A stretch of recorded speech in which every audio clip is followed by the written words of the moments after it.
this is the way. I'm changing up from my usual intro. I told you I was going to last week, and I did it this week. My name is Mark the Canardian. This is episode 59 of the Holocron Chronicles. That other voice you heard was my trusty co-pilot, Charlie Carden. Charlie, how you doing tonight? I'm good. I changed my vantage point just for y'all because it's dark. I can record facing the windows because Mark records at night because he is Batman. I don't know if you've never seen them together, but he's Canadian Batman. He functions at night. So because it's nighttime, I'm giving you a little sample of the figure shelf. We were talking about the fact that I'm going to be doing a nice YouTube video to show you the entirety of the studio sometime soon. But very proud of my studio. I love it. It's a space to create. Which is great because we create so much now that our network has blown up with our Patreon, which I know Mark wants to talk about once we introduce our guest. Absolutely. Yes. Our special guest is a returning guest. This is maybe 3 times for you. This is the third time. 3 times. Okay. This is so we've got Kid Sidious, aka or Abbi, I guess, aka Kid Sidious. Like go Batman versus Bruce Wayne. It's not Peter Parker, it's Spider-Man, or is it? Yeah. I don't know. Abbi, welcome back to the show. Thanks for joining us. Thank you for having me. I'm glad to be back. Going for the hat trick, I guess. Woohoo! Is that 3? Is that a soccer term? I don't know. Hockey, but don't insult Mark. He's Canadian. I thought hat trick was soccer too. I don't know. I do like hockey. I mean, it could be. It could be a soccer thing. I don't know, but I know it's from I'm from Detroit, so it's practically Canada. Pretty much the same. Yeah. Yeah. Well, welcome back. This is awesome. Thank you. Like Charlie said, we do have to talk about Patreon a little bit off the top. So thank you to all our Patreon supporters. We've been going, Charlie, like about 2 months now on Patreon. We've got bonus shows up the wazoo. You're doing like 16 bonus shows, I think, every week. No, I've got 3 shows. Yes, they're not all every week. Don't want to overload people. But no, I've been happy with the content. I do a show with my wife about bad movies, which is fun. Do a great show about old TV shows with a rotating guest. That's fun. And then I do a third show is about interviews. We've had a lot of great interviews with mostly Star Trek personalities because that's kind of my focus. But we've had Doug Jones on, which has been amazing, and talked to a lot of other great people. So we're very grateful for our Patreon supporters who make it possible to do all that stuff. And there's another show that you're forgetting, which is Friend Force 99, where we talk about Bad Batch, you and Kay and myself. And we've moved that from this show to that other spinoff show. Bad Batch episodes were covered on Holocron Chronicles, but now they're on that show first, but it's going to the public feed as well. So you're not missing that, but you get it earlier if you're a Patreon supporter. And we have to thank our Patreon supporters right now, including the BFF tier, which is Andy Milliken, Missy Merchant, and Sean, Stella, and Henry Nias, as well as the Best Buds tier, which is Jamie Prinky. Sorry. Yes, absolutely. And to toss in their intro tier, that would be our friend zone. That would be my great uncle Tim, who was so sweet to send me a check for $24 so that I could sign him up for our Patreon. I love my Uncle Tim. That is my mom's oldest brother. He's always been a supporter of mine in my kind of creative endeavors, and the first member of any of our families to step up and kind of be part of this deal. So I'm very grateful for that. So I love you, Uncle Tim. Thank you very much. Thanks, Uncle Tim. That's really that was sweet. I love that story when you told us. It was just like that's amazing, man. That kind of support is just like this makes you feel good. That's great. True. If you haven't already, if you can't support us on Patreon, which is perfectly fine, you still get most of the shows here, and we'll be releasing some other Patreon exclusive stuff, kind of like trickling out a little bit here and there. But you can also just help us out by subscribing on YouTube, telling a friend about the shows, and all that kind of stuff. That doesn't cost you a nickel, and you're still sending some support our way. So thank you there. You can also check out in the description below a lightsaber affiliate link if you're looking for a new lightsaber. Alan at Level Up Sabers actually has a sale going on right now for the next little bit, so you can get a cheap saber if you're looking for one. Like blind box sabers, I think they're like $88, which is crazy cheap for the kind of sabers that are guaranteed better than a stick. Nice. They are. I own 2 of them, and they are much better than a stick. Are we talking about a fancy stick or just like a branch kind of stick? I don't know. It's not important. Doesn't matter. They're better than a stick. Maybe like a stick wrapped in tinsel or something. That's. I think you're talking about a fancy stick now, and I understand. But That is awesome. I might buy a saber for $88. I wanted to hang one here in the studio. I kind of ran out of space. My wife thought it was hilarious. It is like, you've taken up every square inch of this entire room. And I'm like, yes, I did. It's visual potpourri. It's all part of the menagerie that is the SFU dynasty. So I'm very happy to do it. I'm super tempted to order a second one just so I can connect the two that I have, like and do like the saber staff kind of deal. Like, that's what I have, and tempted. it is, even though I have vaulted ceilings in my house, it is still too long to actually spin because of the light fixtures that we have in the vaulted ceiling area. But it's great. Go play with your toys outside. Yeah, I just did some photography. I had to go outside for it because it's spinning inside. Even though I shortened my blade, which is a little bit better, still don't spin inside, people. Long, yeah. Yeah, it's a little dangerous.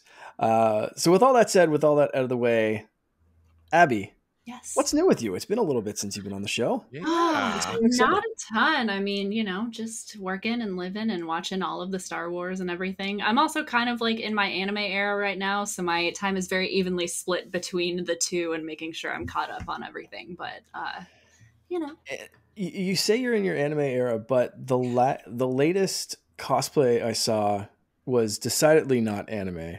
Which one was it? And a little bit more piratey. Our flag means death. Oh yeah. I was like, what? Watch that show. Going on? You got It's I love it's that show so good. So it's good. so good. Yeah, we went. Two of my best friends, Brennan Hahn, and I went up to Seattle for Emerald City Comic Con. It was an amazing weekend. They had a bunch of the cast members from Our Flag Means Death there, so we played pirate all weekend. It was great. That's super fun. Yeah, that's awesome. Fantastic.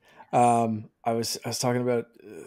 So I'm in a Star Wars group chat. And they were talking about cosplay and all that kind of stuff, and I was like, I don't. But if I did, I'd love to make like an original character pirate Jedi cosplay. Because I already have like the pirate Jedi tattoo, so I might as well just lean into it. Yeah, really like throw a kilt in there or something like that, and really make it like a Celtic pirate Jedi. Just like, oh my God, I would come up to that HalCon, that one they have in Halifax. If you and I were to meet up and do some cosplay. I've kind of fallen out of the Star Wars cosplay largely since we run the Star Trek fan club chapter, and that we work 6 or 7 shows a year at a booth recruiting and doing fundraising for that. So my cosplay is really Star Trek, but I still have my stuff in storage, and I can still bust out Old Man Han, or still bust out the Luke I have in the shitty wig that I have. I can put that on, so I can still do it. I still do have my one lightsaber. I'm not like y'all. I still have my basic Black Series issued, hero legacy Rey / Luke / Anakin lightsaber. So I can still cut that up. I'm actually really way too tall for Luke Skywalker, but I do the best I can. Not too short for a stormtrooper, then? Not too short for a stormtrooper. Too tall for a stormtrooper. Yeah. For sure. Since we've already gone through like the how did you get into Star Wars questions and all that kind of stuff, I want to ask a couple of questions that I think we haven't gone over before, that we've been asking kind of more of our newer guests. So first off, I'm going to start, since we're talking about lightsabers. Do you have a favorite lightsaber design, like in canon or Legends or anything? Yeah, I have to say, I mean, I would love to go with like Anakin or something, or like one of my like favorite characters. Not that Mace Windu is not a favorite character, but his lightsaber is so cool. It's gorgeous. Shiny. Yeah, it's beautiful. Honestly, I think that's one of the first ones we picked up at Galaxy's Edge too, but his is probably my favorite. Does the Galaxy's Edge one have the engraving? It doesn't. Oh, come on. Unfortunately. Close, Disney. Yeah, right. It should, really. It should, but it doesn't. Fantastic. I would have to take that somewhere and get it engraved, or like carve it in myself or something. I'd just be like, BMF. That's all you need. Yeah. That needs to be in there. What's your favorite lightsaber color? Like if you got one, did you build your own in Galaxy's Edge, or did you? Yes.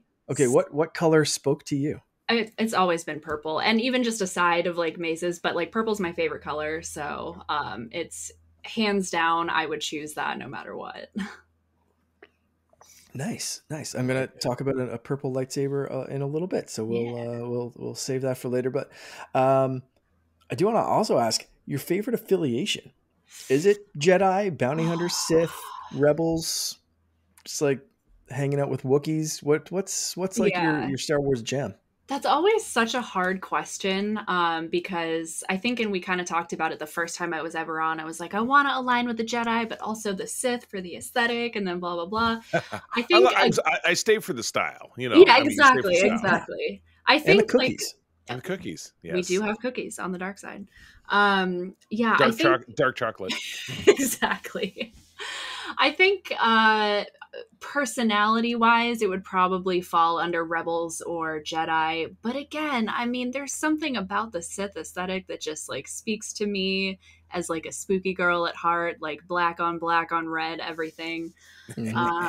So that's always a bit of a hard question, but you know, I think that's where it would kind of fall.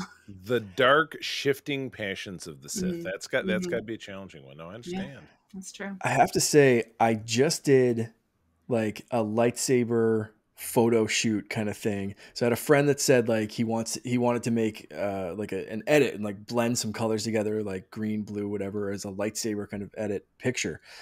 But he said red was the easier like base to work with. So if I took a picture with a red lightsaber, he could kind of change and manipulate and whatever. And that was Moshe, who was on a couple episodes ago. So big shout out to him. Great. So awesome.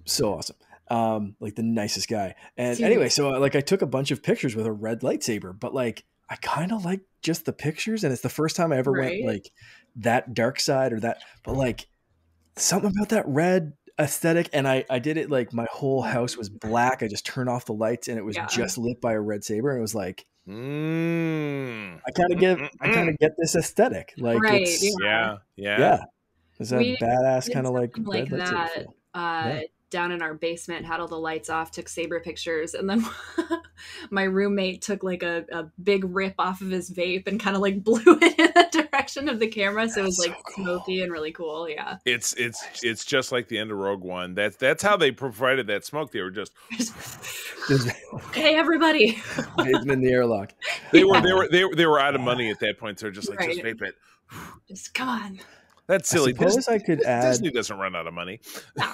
I suppose I could add smoke, like, you know, as an effect or something, like afterwards. But I kind of just like next time want to light something on fire and take some pictures. I mean, I'm gonna have to do that. I'm not gonna say that arson is a good thing, but I'm also not gonna say that. Well, you are on that snug little island there, Mark. It's just that it's not like the fire would get to the mainland and burn down the rest of Nova Scotia. So exactly. I mean, I don't know. You do what you gotta do. That's fine. That's okay. Creators got to create. I get that. A little bit of arson as a treat.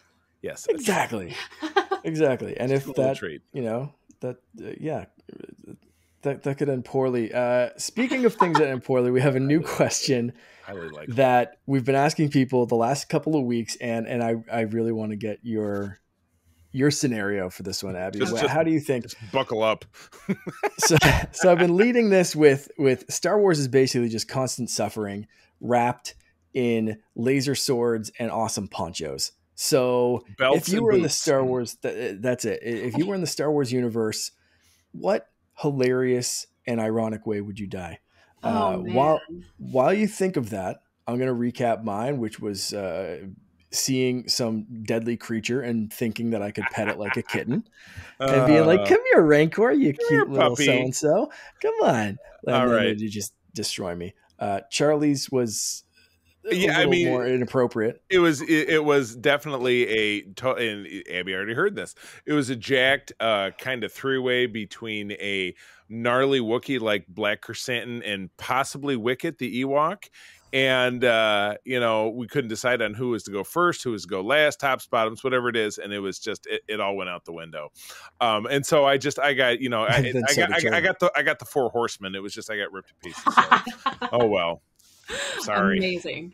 Fantastic. Oh man. Okay. I would love to go down in like a blaze of glory type of situation, but me thinking it's a blaze of glory and like kind of being stupid, I am a bit of as much as I was telling Charlie about this earlier, I have a little bit of anxiety when I drive, but I also drive a car that's way too fast for me.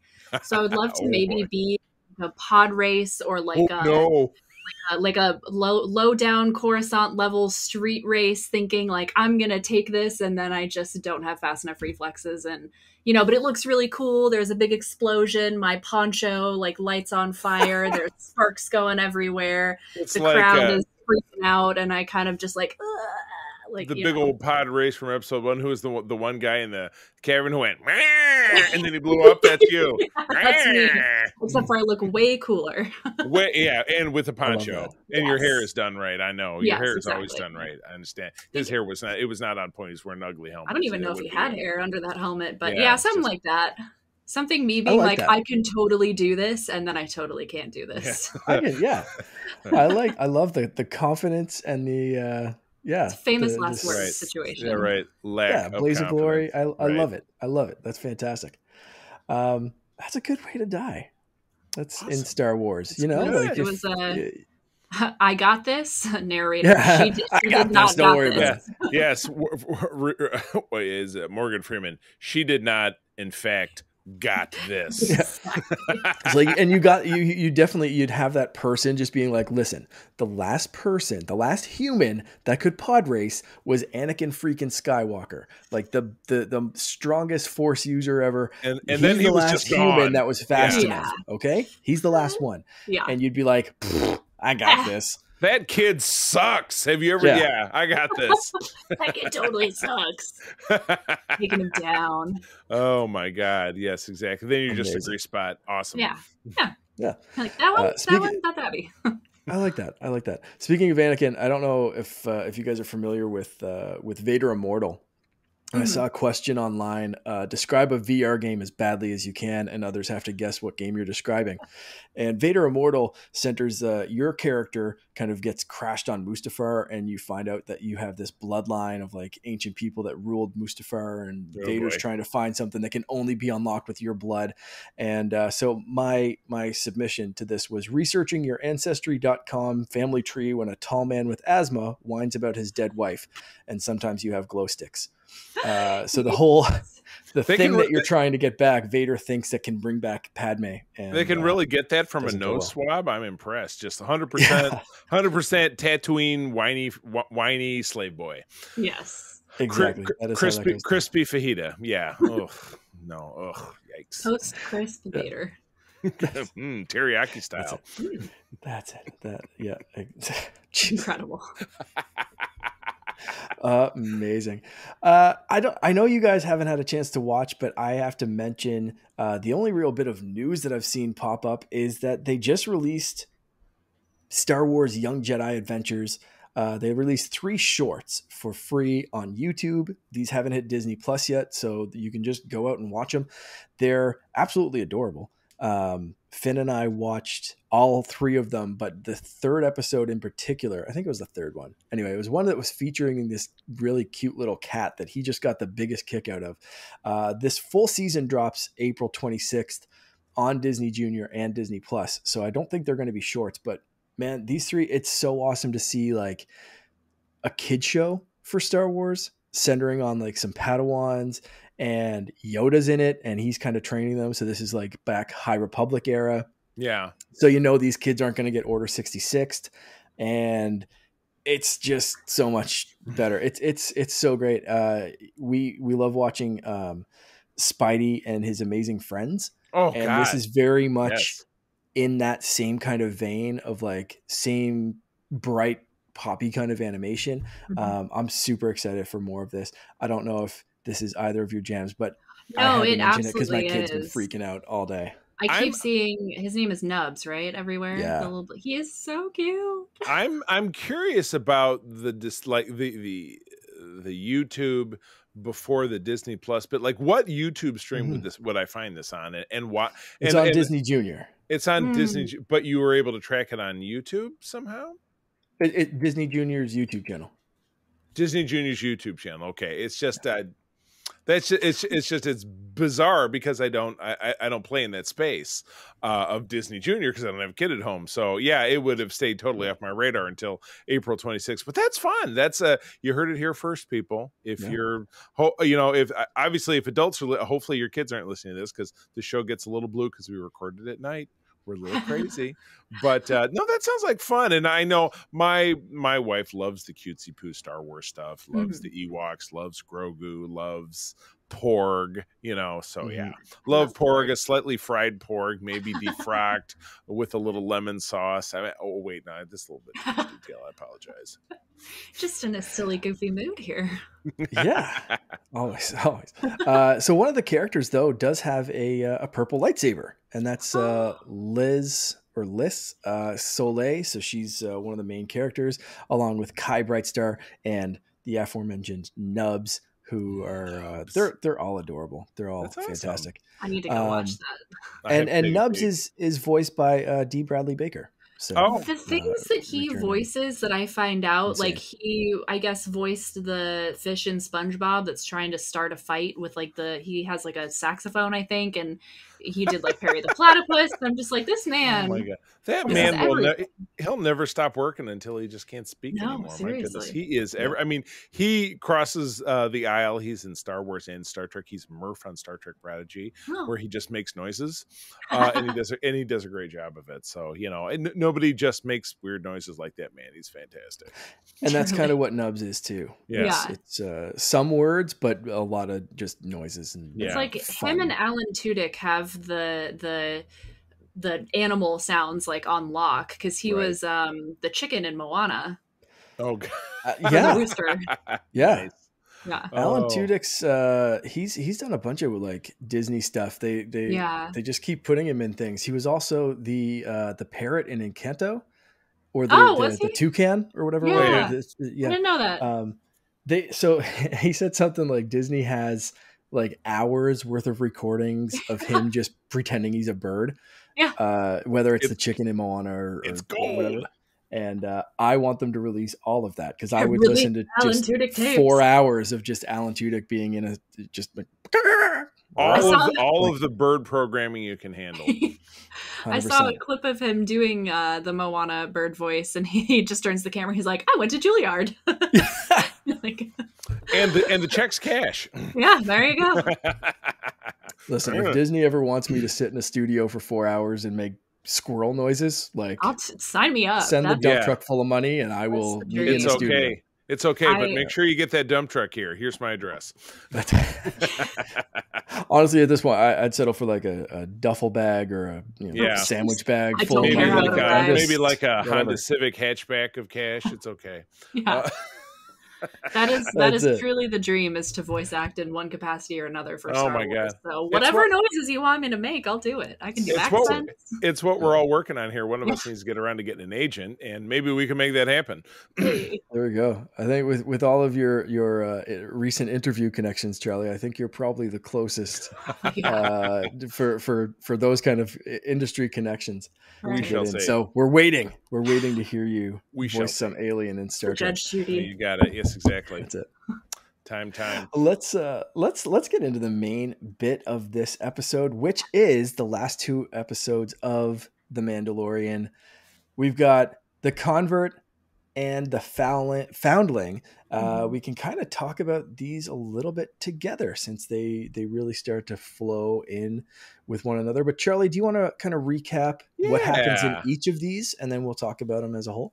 I got that. So yeah, episode 3 is the convert. I kept wanting to say the covert, but it doesn't make any sense. Aired on March 15.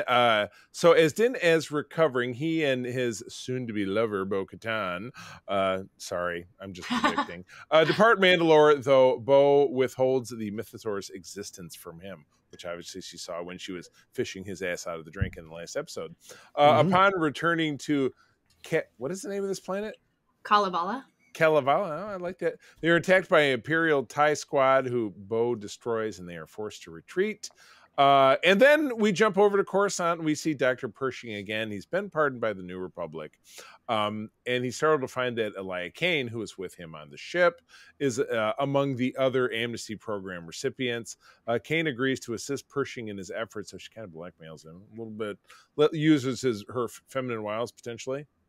in his efforts to continue cloning research, which has been outlawed by the Republic. They sneak aboard a decommissioned Imperial ship to steal the necessary materials, but it was a big setup. Kane betrayed him to the Republic's lawkeepers and later secretly sabotages the mind-wiping procedure on him, significantly worsening the effect. Oh, ouch. Stone cold. Din and Bo arrive at the secret Mandalorian enclave, where Din presents the armor with a sample of the living waters as proof of redemption. You know it's real simple because it's sparkly. Mm-hmm. That's it. It's got glitter in it. That's what makes it real. Because she bathed in the waters, Bo-Katan is welcome to the enclave as well. One of us. One of us. Oh, good stuff. All right, so that was. Do you want me to just keep rocking through and just keep on going? All right, so that bleeds us into the Foundling, which is our next episode 20, if I'm not mistaken. Jin introduces Grogu to Mandalorian combat training in a very delightful scene. Grogu wins a training match of paintball, which I think is awesome, but his opponent is captured by a large raptor. Happens all the time. And this is it's Ragnar Vizsla is his opponent. This is Paz Vizsla's son. It was Favreau's son. Bo-Katan gathers up a hunting party, which includes Din Djarin and Paz, and leads them to the raptor's nest. You know, feels like a Hanna-Barbera cartoon at this point, but I'm here for it. The armorer forges a new piece of Mandalorian armor for Grogu, which looks exactly like the big clock that hangs around Flavor Flav's neck. Okay, that was cool. The first thing that went through my mind, and nobody else said it. Sorry to interrupt your recap there, but it was... That's okay. I saw a meme on Twitter today that just had that and parental advisor rewarded, and I felt like I was back in high school. Yes. So, yes, a roundling bearing Jin's Mudhorn signal. As she works, Grogu has visions of his rescue from the Jedi Temple by Jar Jar Binks, Keller and Beck, and sympathetic members of the Naboo armed forces. So Vizsla's, don't you love my commentary? That's why he has me do this. Vizsla's over-eagerness to save Ragnar disrupts Bo's plan and leads to a difficult aerial rescue in which Bo and Jin rescue the boy unharmed, kill the raptor, collect its chicks, which I think was really questionable, but that's okay, and earn the clan's respect. As the armor replaces Bo's podlin, which she lost in combat, Bo reveals her encounter with the mythosaur, but the armor meets her account with indifferent disbelief, which was that was cold. It was like your mom saying she doesn't believe you when you say that you didn't steal those gumballs from the dime store. That was rough. I thought that was kind of cold. Yeah, I love the memes that are going around with that, with like the old lady, and it's like she's like, I really did see a mythosaur. Okay, grandma, it's time for bed, let's go. Yeah, exactly. Yeah, the old in the nursing home. Oh, really, there's a mythosaur down there. Let's get your pills, grandma. It's okay. Go to sleep, crazy lady. Yeah. Rough. Oh my goodness. Golly, I wanted to rewatch both of these myself, but I couldn't I ran out of time, but I was going to skip the first one because the stuff with Dr. Pershing made me so sad. I just didn't want to watch it again. Yeah. While enjoying so much more of the rest of everything we saw, but I was really bummed out by Pershing because he got sold out. Mm-hmm. I know that was kind of stone cold. It really was. Yeah, let's start there. What did you guys think of, one, the story of that, but also just the fact that they stuck that right in the middle of this episode and kind of like, I don't know, Book of Boba Fetted an episode of Mandalorian with this like kind of related side story, but kind of just really weird thing. Like that was the internet seemed to be divided. Everything, it was like how to watch episode 3 of The Mandalorian season 3. Yeah. And it showed them zipping into hyperspace. Then it was fast forward and then coming out of hyperspace and going down to the culvert. Like, how did you guys feel about that, like, diversion? Abby? I don't personally mind things like that because to me, if they're doing it, it's obviously going to tie into the story at a later time or it's setting something up. So I don't personally mind. I get why it was a bit jarring. But I was actually really interested to see more about Dr. Pershing, just because we got little bits and pieces, and it's obviously tying into kind of a bigger picture of what's going on in the galaxy at the time. And I think they're not going to stick it in there for no reason. It's obviously of some import. And I mean, not to put too fine a point on it, but I don't mind seeing Dr. Pershing on my screen because he is fine, but that's another story. Word. Anyways, it's a man in glasses can have anything he wants from me. I'm just saying. So I want a ham sandwich. Wearing glasses. There we go. And it's funny, like Star Wars, they've established or George Lucas established a rule that there's no glasses in Star Wars, and they've since kind of made it a rule that there's no corrective glasses in Star Wars. So maybe Dr. Pershing becomes likes them for the fashion. Just a style thing, which I love. I love that because there's a few examples of it, and even like in the Bad Batch, there's like Tech's got his gogs, Yeah. I had no idea that was a stylistic choice. That was a anti like Star Wars like George Lucas thing. I know in Star Trek, for example, nobody wears glasses except Kirk does because he says the treatment called rednecks, which he and Bones talk about this in Star Trek too. He's allergic to it, so he has to wear glasses. That's the only case. Yeah, that's the only case. But I don't remember ever hearing anything about Star Wars people don't wear glasses. You just don't see it. It's kind of Zippergate 2.0 of there's no zippers in Star Wars except for when Star Luke Trek zips up his flight suit. Exactly. So there is, but I get it. Yeah. Like that argument that because it's such a clear example. Right that argument landed me in an article online for pointing it out. So who knows? And Carrie Fisher's famous, there's no bras. I couldn't wear a bra because a bra would strangle you in zero gravity. So I had to tape up my boobs or whatever. And it was just like, okay. All right, sure. Arbitrary fashion rules. Arbitrary fashion rules about duct tape boobs. I like it. Charlie, what were your thoughts on this weird little diversion episode? It was certainly kind of out of nowhere. What I do like about it is, again, while I'm somewhat dubious about if it'll play back into the overall narrative of the season, because we just really don't know where we're going. We talked in the last episode about how we made it back to Mandalore and we thought that would be the big crux of the season. There would be a big this thing or that thing. And we were there and we're gone and we don't know if we're going back. So this seemed to take us a little bit in a different direction where, okay, well, now we're back on Coruscant. We haven't really seen anything from Coruscant in the post-Return of the Jedi era. But what you really do find out is that for most people, and this is a lot of the case with, not to get too highly political, but with kind of rich dicks everywhere, they don't really know the difference. They're like, we're still going around doing our rich dick bullshit, and we got lots of money. And I think it was even a comment that in passing, somebody was like, Republic, Empire, whatever, I'm still got a lot of money, and I'm good. Pew, pew, pew, like he was from Texas, So it was just that kind of deal. But a lot of the comments I've seen, on Twitter and other places have just really illustrated that, here's the New Republic.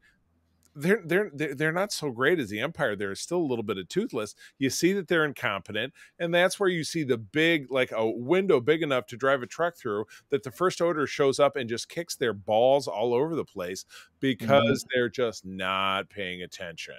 If you follow any of the novels, like I read the Bloodline novel that was about Leia, and it took place about 5-6 years prior to The Force Awakens, you had found out that the rebellion demilitarized completely when they formed the New Republic. And it's like, what the fuck are you thinking about? Are you crazy? You just not exactly defeated the biggest military force that your galaxy has ever seen, both an army and a navy, and you're going to demilitarize? Well, we want people to feel that they're safe and blah, blah, blah. Are you on some serious space crack, or spice if you prefer? There would be no way you would want to demilitarize. That's what they did in Battlestar Galactica, and that's when the Cylons came back. If you ever follow, I'm still going to get Mark to watch that show someday. That's when the bad guys come back, is when you don't have any way to defend yourself. So, this is really pretty illustrative that that the New Republic is just not paying attention. Mhm. Because you've got Elena, Lieutenant Kane running around, still playing both sides of the equation and being all pally with Dr. Pershing, like, it's okay, buddy, I'm on your side too. And then like, nope, him, take him away. That she's still Empire through and through. You know, nonchalantly eats travel biscuits as the man I gets sure do love those yellow biscuits. Which I just love that, like, who wrote this episode? Noah, Clore, and Jon Favreau. Like, they wrote in that the dark side has cookies. Oh my God. Come their on. audience, at the very least. Come on. That is fantastic. I love it. Good stuff. And I have to agree. Like, I loved the world building of this. Did I necessarily think it fit at this point in the Mandalorian story where I want to see kind of like him going back? Maybe not. We'll see. I'm patient enough to understand that sometimes I have to take a little narrative break and go in a different direction. And I want to see, like Abbi said, like how this all comes together. Does it matter if it all comes together? Not really for me, because they're heading in a direction where this is tying into, again, the fall of the New Republic. So this showed enough of that I can watch that and be like, oh yeah, I know exactly how we got to where we are with the First Order. Like, this episode enough was just like, there's still those like rich jackasses who don't care what side you're on, the same kind of people that were on Canto Bight, which we saw in the sequels. We saw just the red tape and their bureaucracy of like, hey, this thing's still good. No, we're going to trash that. Okay, who do I talk to about this? Oh, there's so many levels you'd have to go through. It's not really worth it. Just follow the orders and do it, and no one's paying attention. And like, there's so much to this. Like, it's like the, you know what it is? It's the Lego movie. It's the world in the Lego movie. It's the same thing. Go and drink your $8 coffee and go to the factory and build stuff, and all the while Will Ferrell's trying to, as president of business, is trying to squish you out. So yes, exactly. So I enjoyed this. Did I want to find out what was going to happen with Din and Bo? Yep. But I also kind of just enjoyed this for what it was. And very quickly the next week we got a whole Mandalorian story. So what did you guys think overall of that episode? Like, what this little training montage and creature of the week, more kind of like, I feel it was like kind of lower stakes, but I still thought it was entertaining. Abbi, what'd you think about this one? Yeah, definitely. I did, kind of like you said, creature of the week. I did enjoy it a lot. It was adorable seeing Grogu training with Ragnar. And also I'm like genuinely curious where they came up with the name Ragnar, because that definitely sounds like straight out of Vikings and not necessarily out of, but I'm here for it. I mean, I love a Ragnar Lothbrok, so loved that. But it was really cute, and seeing Grogu get to like train, and like seeing Din being like, you got it, like kind of that little moment of a very father-son exchange that isn't always necessarily, I mean, Grogu snuggles under his little bandolier when they're flying and stuff, but this was like a very like father to son exchange, which I thought was really sweet, and we don't often get to see him kind of flip through the air so much and like be more kind of tactile with stuff that he's doing, so that was really cool. I love this storyline of Bo unwittingly, or like not necessarily like fully wanting to, but accidentally joining a cult. Right. That's pretty great. And especially like, have you taken your helmet off? I guess not. Cool. You're one of us until you leave, I guess. Yeah. I mean, whatever. like, okay. right. And she was still like, you and your religious zealots are the whole reason our society fell apart. And now I'm one of you. She doesn't have anybody. We don't know what happened to her entourage, because the wrestler chick and, Johnny Beautiful from season 2 are gone. So where did they go? Are they dead? Otherwise, she's just sitting in her damn chair, and then they blew her house up. So she's just like, well, fuck it. I don't have anything else going on. I'll join a cult. Like, this is how Love Canal started. This is how the Kool-Aid drinking Jonestown thing went down. So, whoops. Get ready for it. Gosh, I love that she doesn't know even enough to be like, how do we eat? Yeah, Like, right. how does this kind happen? of doing the, do I push it Yeah. up? And Yeah, somebody didn't give me a book. Yeah, can I do everything through a straw? right. Something a Yeah, protein it's shake? so good. Everything is Yeah. blended So good. here. Everything I is love blended. it. Yeah. Who brought the blender? Was it pre-blended? Did somebody pack their snacks? There we go. Okay, great. Yeah. So with this episode and I mean, really the last few episodes, how are we feeling about Bo? What's her arc? Is she slowly becoming Mando's, partner in crime or partner, or Or is she both. does she still have her own agenda? Like what do you think is going on with Bo? I mean, she seems really agendaless because all she was doing, and Din knew where to find her, Mhm. but she was just sitting there. It's not like she was sitting there watching TV or whatever or making plans. She was just kind of sitting on her ass doing nothing. She I was think straight up staring into the void. she has like nothing going on, so I don't even know that she has plans. She's just kind of like, that's why she was just like, yeah, Uncle, what I mean, first of all, she was called into action. She needed to rescue him because he was dicking around on Mandalore, and he can't walk around without getting himself into some shit. I'm getting captured by a droid. He was baby Jessica. He fell down a well. He was just he's a mess. So yeah, he's got nothing going on without her to bail his ass out. So I really don't know where she's going, but she does seem to be a little bit Kool-Aid drinking when she's sitting there talking to the armorer, because the armorer's like, Mhm. well, the mythosaur it belongs to all of us. Very Jesus, like Jesus belongs to all of us. Yeah. It's just, it's a little Jonestown for me, what's going on with the armorer. I'm with you, and you made a note of it. I don't really trust her. And I just wonder if Bo has lost anything to believe in. I mean, she lost her sister. We saw that in the Clone Wars. She lost the entirety of her society. She lost the Darksaber. What hasn't she lost? Maybe she's just to the fuck it point of everything. That she's just like, Din came along, and beneath that helmet, he's probably pretty handsome, so I could do worse. And so I'm just going to go for it. So I don't know. I don't know what that kind of desperation will lead her to. But I'm very curious, and I feel like that, plus the fact that the armor is not very trustworthy because you don't really know where she's coming from, and she's just so packed with rhetoric. She's the creepy priest of the whole thing. I just don't know how it's going to turn out. So that part of it, I think, is very compelling, without a doubt. But still, no idea what's Pershing and Lieutenant Kane and how that's all going to circle back. Moffy Giddey is still in the offering. I feel like we're going to get him back. So how does it all come together? That's what keeps us watching, right? That's the direct narrative. So yeah.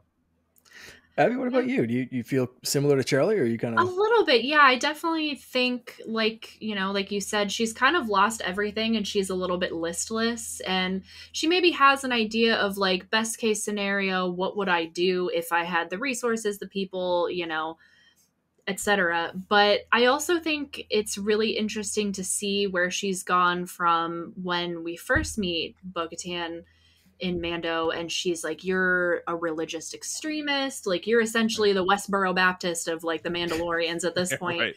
And Din is like, well, whatever, you're not a Mandalorian since you take your helmet off. And they're very much like clashing heads, to where she is now working with them and seeing, okay, maybe I don't ascribe to everything that's going on here, but it's not so extreme and kind of like repulsive that I can't work with them. And I think it's showing that development of her change in thinking of like what defines a Mandalorian. But yeah, I think she kind of is at that point where she's like, even if, I want to do something specific and we don't know what exactly that is, she can't. She doesn't have the backing to do it. And maybe doing something is better than doing nothing, even if it means kind of like banding together with people that I didn't previously ever see myself working with. The fate of circumstance. Yeah, exactly. And again, like, and I kind of agree with what you were saying, like maybe it wasn't like the right place to put this cutaway to Coruscant. I still enjoyed it, but I do see how it was a bit jarring. But I think it's kind of like building up to a larger story of what's going on, and I'm really interested to see how that plays with Din, Grogu, Bo-Katan, Mandalore, if that has any kind of like connection to it. I bring that kind of like, if I had a good time, it's a 5 out of 5 for me. So like I'm having a good time watching it, and I'm really excited to see kind of where it goes. Yeah, for sure. I can dig it. I see where you guys are coming from. I'm a little more worried about Bo Really? because of everything you said. Like she's lost everything. She's a little listless, but that to me creates that like Joker level of danger Okay. where she could be a little bit desperate to get the throne back, to get an army back, to get supporters back. And what's she going to do?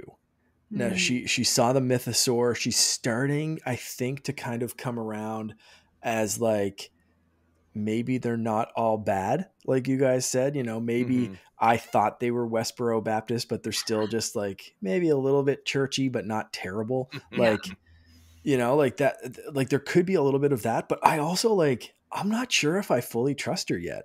That's like fair. The armorer still giving me some weird vibes too, of course, because like she's like Charlie said, she's got like that such strict kind of rhetoric, and I just don't trust her at all. Like I haven't for a bit, but like Bo, I'm kind of feeling like she could be that you don't see it coming, but you kind of saw it coming kind of turning point of like, I'm just doing this as a means to the dark saber, and I'm going to earn it, and I'm going to stab whoever I need to in the back after I gain their trust. Yikes. Maybe there's going to be that turning point where she like, why didn't she tell Din about the mythosaur? Did she think Did she think he'd think she was crazy? Like, why did she confide in the armorer first? Yeah. Right. Rather than, you know, and like now that the armorer was just kind of like dismissive, like, okay, crazy lady, cool. Yeah, we all see weird shit when we're drunk. You know, like whatever. But, you know, so now will she kind of start doubting herself, or will she be like, no, I'm going to prove this, and I don't care who I have to shank to do it. Like, this is happening. Right. So I'm kind of curious where her arc's going to go. And I hope they end up like, you know, a little bit better than enemies, but I don't know. We'll see. All that aside, I want to geek out for a second about just Ahmed friggin' Best coming in here. Screams. The true redemption. Holy crap. Redemption of a guy who was bullied so much after episode 1 that he wanted to take his own life. Yeah. Champion coming back in a role that was absolutely amazing. And I believe social media, the internet in general, is really rushing to love him, if that's what I'm getting out of it. Absolutely. And so proof that show business is a fickle bitch, and will absolutely bring things, you know, full circle. You know, look at, and I'm going to always screw up his name, but the actor who played Short Round coming back and winning an Academy Award. Kate, I always mess up his name too, even though I was like sobbing when he won his Oscar. Right. Kwan. But there's somebody that we haven't seen in 40 years doing almost anything. Yeah. And, you know, so may Ahmed Best have a career trajectory that recovers like John Travolta did after Pulp Fiction. You know what I mean? Just, you know, that's show business, folks. That is show business. I personally just loved this because I don't know if you guys watched Jedi Temple Challenge. Yeah, I mean, a tiny bit familiar. Yeah, Charlie? a little bit. Nothing. So that's the character from that show. Yeah. okay. So he ran a children's game show for anyone listening that's not familiar. So they did a children's kind of game show, Jedi Temple Challenge, where he played Jedi Master Kelleran Beck, and he like trained. Was it Kelleran Beck? I thought it was Ahmed Beck. I thought it was like based on. So Ahmed Beck was the character that he played in episode 2 or 3 in the bar. Yeah. But the Jedi that he actually played in this show is the same one that rescued Grogu. It's the same character. They've brought it from like YouTube kids show to actual canon person that saved Grogu, which is friggin' wild. Yeah.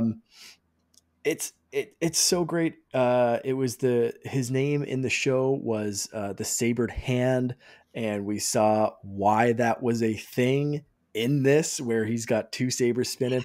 They didn't have, curiously enough, his saber from the show, which was a more High Republic, kind of looked like pieces of a Galaxy's Edge saber, to be honest. Oh, okay. In that one, it's slightly modified with some like leather wrapping around it, but it looked like pieces of that if you look up close.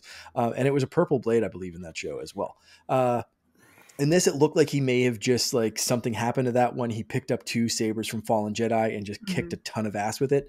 But I actually stood up watching this as like, Ahmed Best for one, that character for another. I was like, he's the same character. This is the same character. Like, this is actually happening right now. And I loved shows like Guts and those kind of shows as a kid where I could like, I want to participate in that stupid, weird challenge against other kids and like, you know, do this kind of thing. And then they brought that to Star Wars. It only lasted 1 season. And I just thought that was still kind of an amazing thing, even though I was probably like, you know, too old to really get into it. But like, never too old. Just the fact that they brought him back for that, I was happy enough, because I was like, this guy deserves the world. He did not deserve any of the hate that came at him. Right, exactly. And now seeing it coming back, it's just like, it's good. It's the greatest. There's good in the world, and this was definitely a great example of that. So excellent. I watched that on this TV right here. I had my chair spun around with my feet kicked up on my little desk thingy in the background. And I did the same thing. I paused it and I stood up and I rewound it. And I was like, oh my God, like physically was like so excited. And I mean, everybody in my house works from home, so I couldn't scream, but I was internally like, you know, freaking out about it. And I am so happy for him, because like you said, it got to the point where he wanted to like not be here anymore. And that's so sad, because people still have yet to learn to separate the actor from the character and understand that, you know, they didn't write the character or make it up. It was brought about by whoever made whatever the movie is, and they just got cast. And you know, Kelly Marie Tran, same thing. Yeah. It's really sad to see the way people treat other people like for that. And I'm so happy that he's getting all of the love, like all of the prequels fans, everybody who loved him, whether you love Jar Jar or hate it, it doesn't matter. Like, just seeing the actor get to come back and kind of have his moment and feel the love that he deserved at the time. It settles something in my heart. It makes me very happy. Yeah, totally. Amazing to see. Yeah. And I love the line, just like, kid, it's gonna be okay, kid, or whatever it was. Like, just so good, because it's like not only speaking to Grogu, but I feel like it's just kind of like speaking maybe to himself. You know, 20 years ago or whenever those movies came out. Like, this is gonna suck for a bit. And really speaking to anyone else who's gone through like a hard time, like, this is gonna suck. This really sucks right now. I understand that, but like, it's gonna be okay, kid. Yeah, don't worry.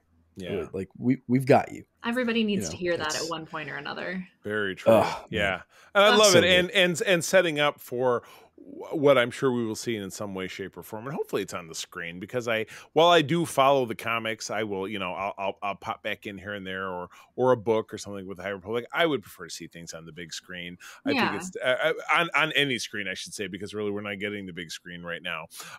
We have this small screen, and that's just what we have. But I think it's going to be more impactful to see it in this fashion. So I got no trouble with flashbacks as they continue to, you know, ferret out character development, especially with a character that doesn't speak, like Grogu.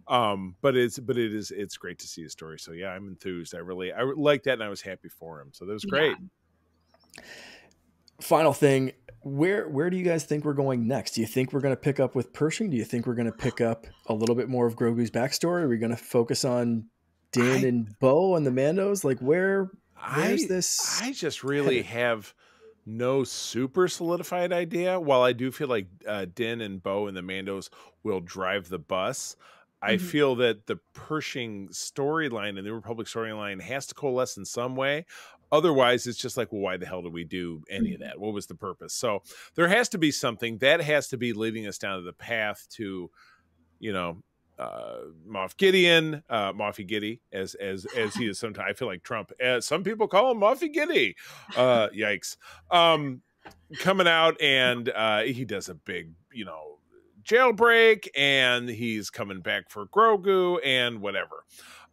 So potentially it's a setup for something like that. But yeah, I would have to imagine that the driving force of everything has to be what's going on with Bo and with Din. And yeah, I think it's a strong possibility that she's playing some kind of long game, because what she really cares about is the dark saber. Even though there's no Mandalore to rule, they've been there, there's nothing. She doesn't even have anybody in her castle, which now got blown up. So yeah, what's gonna happen? Ragnarok it, right? Like Mandalore is a people, not a place. Like, exactly. Like, okay, right. Cool, whatever. Yeah. Well, she's got the sparkle water, or she gave it up. So but she knows how to get more. She knows how to get there. She's got the key to the sparkle water. Abby, what about you? What do you think is like next couple of episodes? Where do you think we're going to see? Yeah, I'm kind of in the same boat. I don't really have a solidified idea of I definitely think it's going here. I definitely think, obviously, Din, Bo-Katan, and Grogu are going to be kind of the big players, but like you said, Charlie, I don't think they would have cut away to that Coruscant thing. It wasn't a Book of Boba Fett where we already know Din and Grogu, and this is just what's going on over there with them at this time. Like, we don't really know Dr. Pershing or Elia Kane or much about the galaxy at large at this point in time, besides the bits and pieces we've been shown. So it has to tie in somehow. And I definitely believe with the cloning and everything with Moff Gideon, I think it's all going to come together somehow. I'm just not entirely sure I have an idea of how it's going to come together. Right. So, right. Which is what keeps all of us watching. And this exactly, we're at episode 4 of, is this 8? Or is it more than that? I actually don't know how many are in this season. Yeah. We should probably know that. We should know. You know what? We do all the research for you, dear listeners, and so much that we don't do any research. Yeah. We just sit here and riff like a bunch of idiots, and you're listening, and we appreciate it. Yeah. It's been a great time. Exactly. After Charlie calls our guests idiots, we like it was a little bit more collective. Yeah. Mark, you know that we're stupid. When you come into our house, you are a family of idiots. Welcome, family of idiots. We love you, Abby. Thank you. This is great. Much obliged. I'm kind of in agreement with you guys. This could go anywhere for the next couple of episodes, and I'm excited to see where it goes this week, especially because I could really picture this going back to Pershing, getting some more backstory. Like, I want to see what happens after they take off with Keller and Beck. Like, I want to see what happens. Yeah. How does Grogu end up with the Empire? Are we going to see that this season? Are we going to see more of Keller? Do we see Kelleran's potential, I guess, inevitable demise? Because at some point they get separated. Like, it's going to hurt. It's going to suck. If I don't say it out loud, it can't happen. Right. I know, right? But there's nobody. I want to see what happens. Yeah. And it's So I'm very excited for the next episode and to see where this is heading.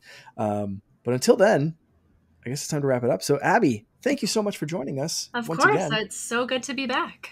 Yes, indeed. Awesome. We'll have to have you back sooner rather than later, and make it a 4-peat rather than your hat trick. But until that on my level.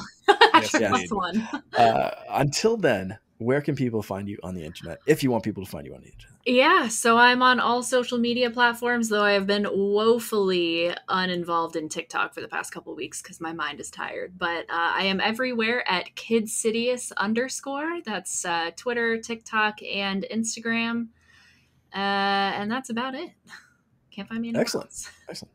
And if you don't remember that, be in the show notes as well. So just click the links and go follow Abby. She's be great. In the show notes. Well, you can find me largely on Twitter at the C3. Go ahead and spell it out. My lovely wife April and I do run the USS Grand Petoskey. That is one of the biggest chapters of the Star Trek International Fan Club here in Michigan. I also actually run the region which covers Michigan and Eastern Canada. If you're a Trekker listening to a Star Wars program in one of those places and want to learn more about how to connect with other Trekkers, I am your guy. Find us on a website at that name and across socials as well. Mark? Yes, you can find me everywhere as _Canardian. Pretty much the same places: Twitter, Instagram, and TikTok. as Abby, and of course hanging out in our Discord channel as well. Yes, Discord. And of course, thanks again to our awesome Patreons. We couldn't do it without you. If you'd like to learn more about Patreon, secretfriendsunite.com/Patreon. You find all about how you can support us. We would love to see you there. Yeah. All right. Charlie. On. Yes. Play us out. All right. Well, friends, as always, thank you for joining us. I'm going to tell you that sharing is caring and to keep on trucking. May the force be with you. Rex, play us out. See,